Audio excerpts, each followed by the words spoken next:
صلوا على نور الذي عرج السماء يا فوز من صلى عليه وسلم.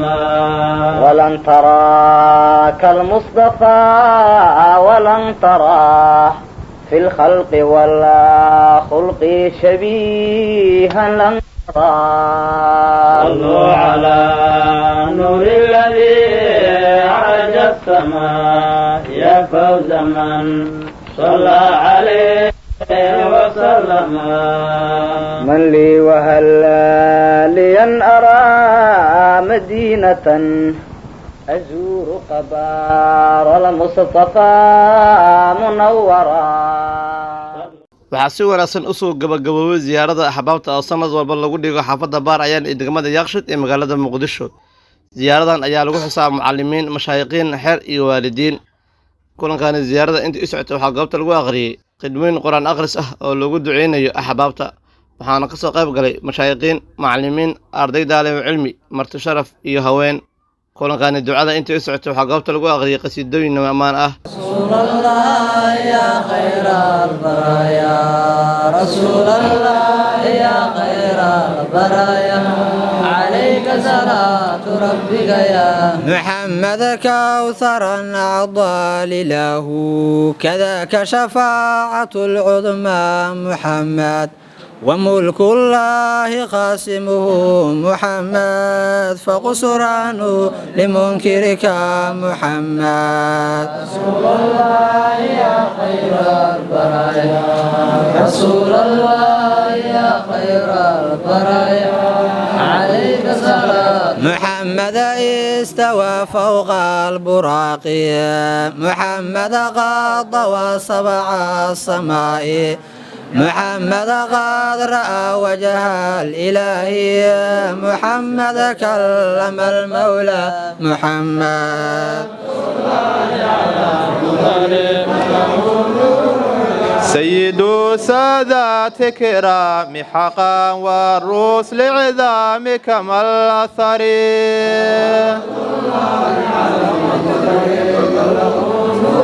شبيه البدور بصورته ليس كشموس ولا قمر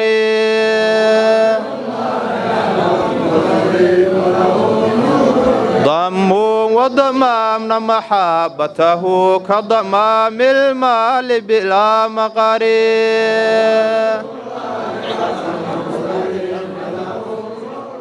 ziyaaradan lagu duceynayo axbaabta ayaa ah ziyaaradii 22aad oo halkan lagu dhigo sanad walba.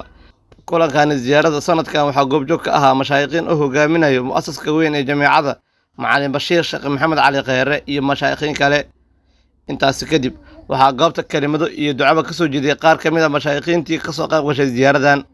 ugu horeyn waxaa goobta ka hadlay macallin Bashiir Sheekh Maxamed Cali Khayre. الله كدو dadkii la siyaari maxaa tan ahlo janno inta jireen caafimaad ma tiraadeen inta naga jireen caafimaad allahumma salli ala muhammad.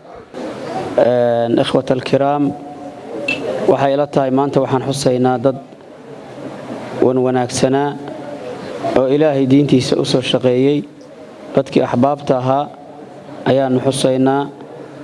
ilaahay uu wax isku qaya daray inteenan iyo inta naga maqan iyo inta naga dhimato waxaanu nahay dad ma aragtay sheekheena macallin Bashiir oo ma aragtay ku aftirsada oo ilaahay uu ma aragtay nooga dhigay sheekh barakaysan. qofku inuu qabuul leeyahay oo barakaysan yahay waxa lagu gartaa sida ay adduunyada korkiida dadku ay ma aragtay qabuul loogu dajiyay oo aan caalamkan laga soo helayn qof kaliya oo ay maanta is hayaan ama qof kaliya wax ka sheeganaya. intaas waxayna tusinaysaa in ilaahay cilmigiisii iyo aqligiisii iyo cimrigiisiiba ilaahay inuu barakeeyay. ilaahay waxaan ka rajaynaynaa insha Allah ta'ala sidaan iyo si lamid ah inuu ilaahay jannada nagu kulmiyo. waxay la tahay barwaaqo ayaan haysanaa, dadku ma wada haystaan. nicmo ilaahay baan ku jirnaa.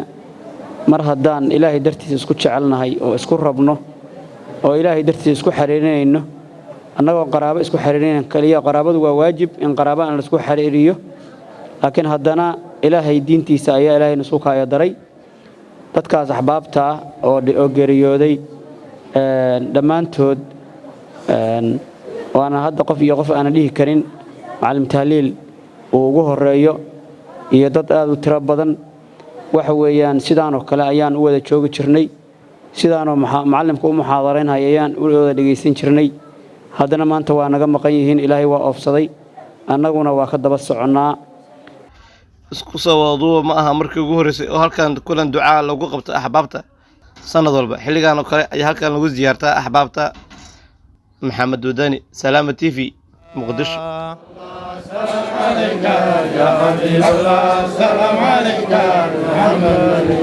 macbuudkii allow muraadkaygu waa nuurkii nebigo mar walba arkee muxamed nebi salaam calayka